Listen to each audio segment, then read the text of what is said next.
The internet, with all its infinite content, doesn't have a single video on how to appreciate Peking opera. Today, this ends.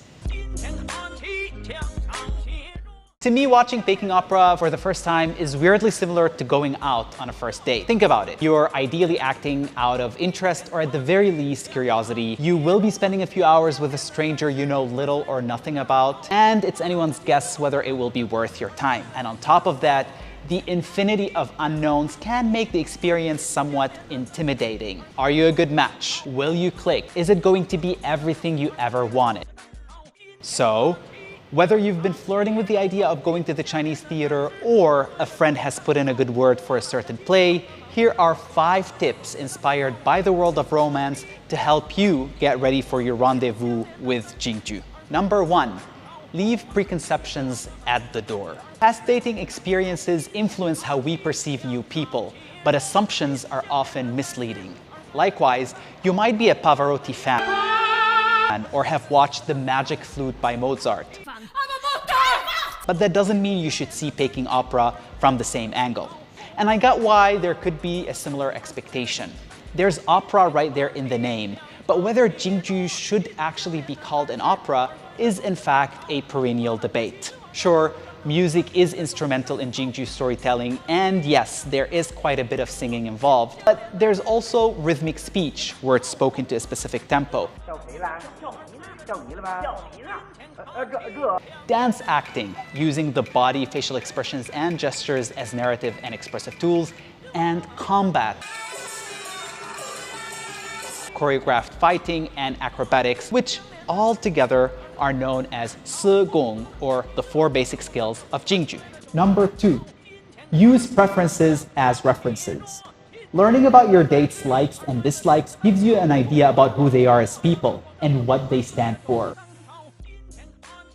Similarly, acquainting yourself with the aesthetic principles in jingju is your key into making sense of what's going on stage. Jingju is fond of curves and arcs, and does not like straight lines and sharp angles. Roundness is evident everywhere. Extended arms must be slightly bent at the elbow. Entering the stage follows a C or S-shaped path. To point to an object on the right, an actor would move their finger in singular motion starting from the left. Even words are stretched out in a way that makes the speech sound circular. Traditional Chinese theater also loves to reimagine daily behavior and shorthand others. You won't see performers crying, for example. Instead, sadness is alluded to by patting on the cheeks. You also won't catch them downing wine, which is implied by holding an imaginary cup and bringing it close to the mouth, sometimes even hiding this action with the other hand. Other conventions include walking in circles to symbolize long journeys, holding a whip to indicate riding a horse, and taking away someone's hat to suggest punishment. Number 3, figure out the fashion. What's going on? What's happening? What's that? Fashion is not just a style, it's a statement, and your date's outfit speaks volumes about their personality. This is also true in jingju. You learn a lot about who the actor is portraying just by looking at what they're wearing. Colors and patterns offer easy insight into the social status and psyche of characters, and gets you one step closer to understanding the dynamics between them. The dragon and phoenix are reserved for royalty and the upper class.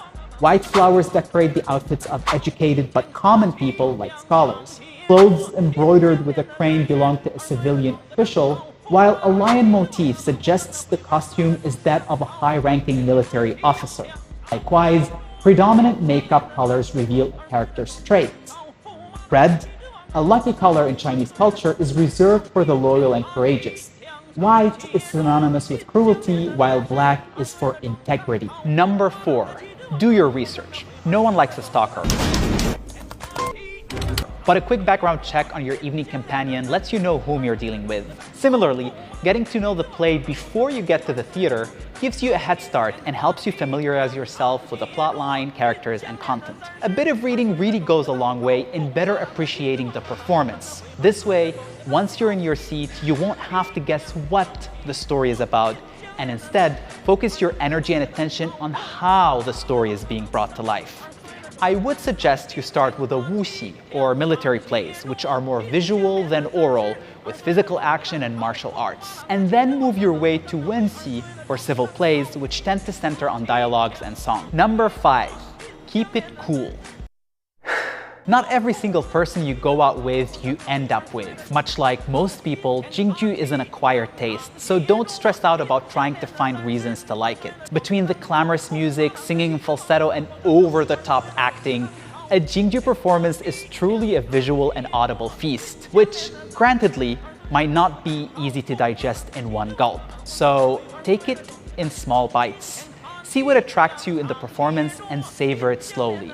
Don't get overwhelmed by what your eyes and ears are registering, and allow the chemistry to develop naturally. By the time the curtains fall, sparks might fly.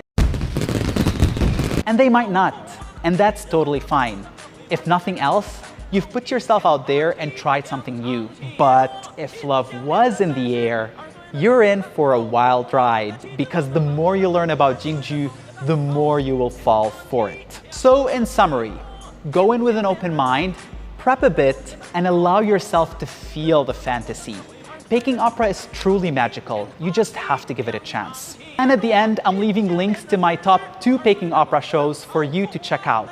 Sanchako, a play about how easily a misunderstanding can go wrong, and Guifei Zuijiu, the drunken concubine, a one-woman show and her emotional roller coaster under the influence of alcohol after the emperor stands her up. So enjoy, and I will see you next time. 再见。